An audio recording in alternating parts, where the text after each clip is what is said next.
और ए के सिंह और आज फिर हम अपने एलएलबी के क्लासेस देखेंगे। एलएलबी के एग्ज़ाम में यानी कि फैमिली लॉ में जो आपको पढ़ाया था हिंदू लॉ में, कहीं ना कहीं एज इट इज़ आपको वही सब चीज़ें देखने के लिए मिली हैं। और पेपर का एनालिसिस आपको इसलिए कराया जा रहा है जिससे आपको ये समझ में आ जाए कि आपकी जो कहीं ना कहीं पर लॉ बिगिनर चैनल पर आपकी जो एक्स्ट्रा क्लास ली जा रही है, इंपॉर्टेंट टॉपिक्स बताए जा रहे हैं, इंपॉर्टेंट चीज़ें बताई जा रही हैं। अब प्रीवियस ईयर से आपको समझाया जा रहा है कि आप इस चीज़ को पढ़ के जाइए, इस चीज़ को कहीं ना कहीं याद करके जाइए, तो आपको एज इट इज़ वही सब चीज़ें देखने के लिए मिल रही है। ये मई 2025 का पेपर है और आपको मैंने जो इम्पोर्टेंट वीडियो कराई थी, इम्पोर्टेंट क्वेश्चन आंसर टॉपिक्स की वीडियो कराई थी, उसमें जाकर देखिए एज इट इज़ आपको यही क्वेश्चन मिले हैं। हिंदू कौन है, यानी कि हु इज़ अ हिंदू, ये क्वेश्चन पूछा गया है। पैतृक संपत्ति से आप क्या समझते हैं, ठीक है। पैतृक संपत्ति का क्वेश्चन मैंने कहा था हिंदू लॉ में, कहीं ना कहीं हिंदू लॉ के ऊपर या हिंदू के ऊपर आपसे क्वेश्चन पूछा गया था, वो आपको पता होना चाहिए था। इस तरह से आपके सारे के सारे क्वेश्चन पूछे गए थे, यानी कि आप जिसने भी कहीं ना कहीं क्वेश्चनों को करा है, एक संयुक्त यानी कि एक संयुक्त हिंदू परिवार में कर्ता कौन होता है, यानी कि कर्ता कौन है, मेन मेंबर कौन होता है, तो कहीं ना कहीं वो पता होना चाहिए। न्यायिक प्रतिकरण के बारे में आपसे पूछा है, वास्तविक संरक्षण कौन होता है, तो ये आपको पता। ये सारे क्वेश्चन मैंने आपको कहीं ना कहीं बताए थे कि आपको इस तरह से क्वेश्चनों को याद करके जाना है। हिंदू विवाह के ऊपर, यानी कि फैमिली लॉ में हिंदू विवाह के ऊपर है, तो हिंदू विवाह के अंतर्गत एक क्वेश्चन आना ही था, जिसमें क्वेश्चन क्या है पूछा गया था, हिंदू विवाह अधिनियम के अंतर्गत कौन सी विशेष आधार है जिस पर पति पत्नी के ऊपर याचिका दायर करने की कर सकती है, ठीक है। ये क्वेश्चन पूछा गया था, बल्कि इसमें याचिका की जगह पहले कुछ और क्वेश्चन था, ठीक है। फिर एक क्वेश्चन नेक्स्ट क्वेश्चन पूछा गया है एक हिंदू के ऊपर, यानी गार्जियन के ऊपर पूछा गया है, तो गार्जियन, नेचुरल गार्जियन के ऊपर आपको पता होना चाहिए। हिंदू माइनर कौन होता है, माइनर के ऊपर आपको मैंने बता दिया कि माइनर का याद कर लेना कि माइनर कौन होता है, संरक्षक कौन होता है, तो ये आपको कहीं ना कहीं आपको देखने के लिए मिला है क्वेश्चन। एज इट इज़ कहीं ना कहीं चीज़ें आपको देखने के लिए मिली है।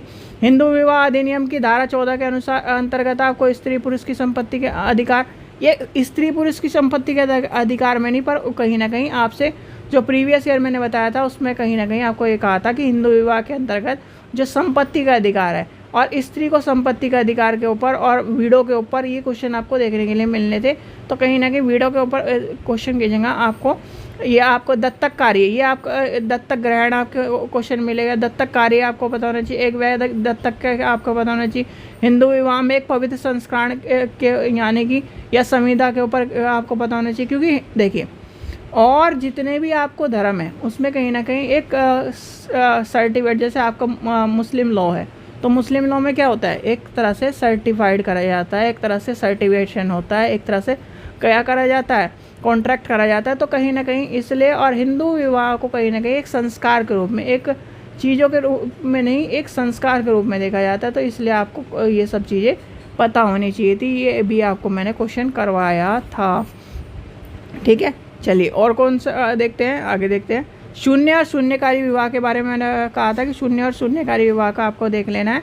हिंदू विवाह के विभिन्न स्रोतों के विचारों के बारे में आपको पता होना चाहिए। हिंदू विवाह के स्रोतों के बारे में कौन कौन सी बात है आपको, भाई उपनिषद है, ये सारे के सारे आपको जब स्रोत आपको मैंने करवाए भी थे, और इस स्रोत वाला क्वेश्चन आपको जब हिंदू विवाह में कहीं ना कहीं आपको देखने के लिए भी मिला होगा, ठीक है। तो ये मान के चलिए कि 50-70% जो कहीं ना कहीं बताया है, 80% जैसे पिछले दो पेपर में तो एज इट इज़ वही मिला है। फैमिली लॉ में कम से कम 50% से 60% आपको देखने के लिए मिला है। तो ये सब चीज़ें आप क्या करोगे, जब आप पढ़ोगे, जब आप वीडियो को देखोगे, चीज़ों को समझोगे, तब आपको पता चलेगा कि कहीं ना कहीं एज इट इज़ वही सब चीज़ें पढ़ाई जा रही हैं। और लॉ बिगिनर चैनल में जितने भी इंडियन स्टूडेंट्स हैं लॉ के, उन सभी को ये बताया गया है कि आप इससे पढ़ो, सब चीज़ों को ध्यान से देखो। अब कहीं ना कहीं आप सभी के जितने भी लॉ के स्टूडेंट्स हैं, अब जैसे कल आपको आज का पेपर कैंसिल हुआ है, ठीक है, आज का कहीं ना कहीं 4th सेमेस्टर का पेपर क्या था वो कैंसिल हुआ है, तो कहीं ना कहीं ये सब चीज़ें आपको पता होनी चाहिए कि आप भी उस लेवल पे आओगे, कैंसिल हो रहा है नहीं हो रहा है, थोड़ा सा कहीं ना कहीं यूनिवर्सिटी से जुड़े रहिए, ठीक है। तो आपको ये भी ध्यान रखना है। और जितने भी स्टूडेंट्स हैं, खासकर मैं जब ड्यूटी कर रहा हूँ तब भी मैंने आपको देखा है कि बहुत सारे स्टूडेंट्स क्या करते हैं, छोटी छोटी चीज़ों को के बारे में पूछते हैं।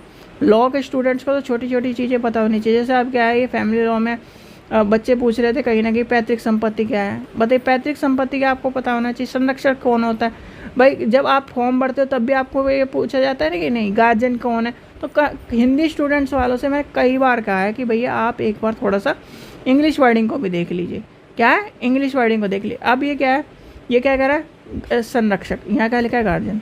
तो वास्तविकता यानी कि हिंदी में थोड़ा सा वास्तविकता का मतलब तो समझ में, संरक्षक यहाँ नहीं समझ में आ रहा, यहाँ गार्जियन देख लो भाई। 3 चीज़ फादर मदर और गार्जियन का आपको लिखा आता है, तो ये आपको पता होना चाहिए, ठीक है, जिससे आप क्या कर पाओ, चीज़ों को समझ पाओ।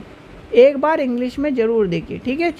चलिए, आशा करता हूँ आपको वीडियो पसंद आई। वीडियो पसंद आई तो लाइक करें, चैनल को सब्सक्राइब करें, वीडियो को ज़्यादा शेयर करें। और धीरे धीरे आपके जो हिंदी स्टूडेंट्स हैं या फिर सभी स्टूडेंट्स हैं, उनके लिए सभी टॉपिक्स कहाँ पर डाले जा रहे हैं, लॉ बिगिनर की साइट पर डाले जा रहे हैं, जिसका लिंक डिस्क्रिप्शन में दिया गया है। सारे पेपर आपको, सारी चीज़ें आपको धीरे धीरे मिलती चल जा रही है।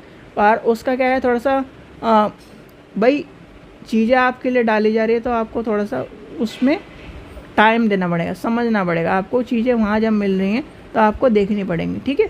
चलिए, आशा करता हूँ आपको वीडियो पसंद आई। वीडियो पसंद आई तो लाइक करें, चैनल को सब्सक्राइब करें, वीडियो को ज़्यादा शेयर करें। Thank you.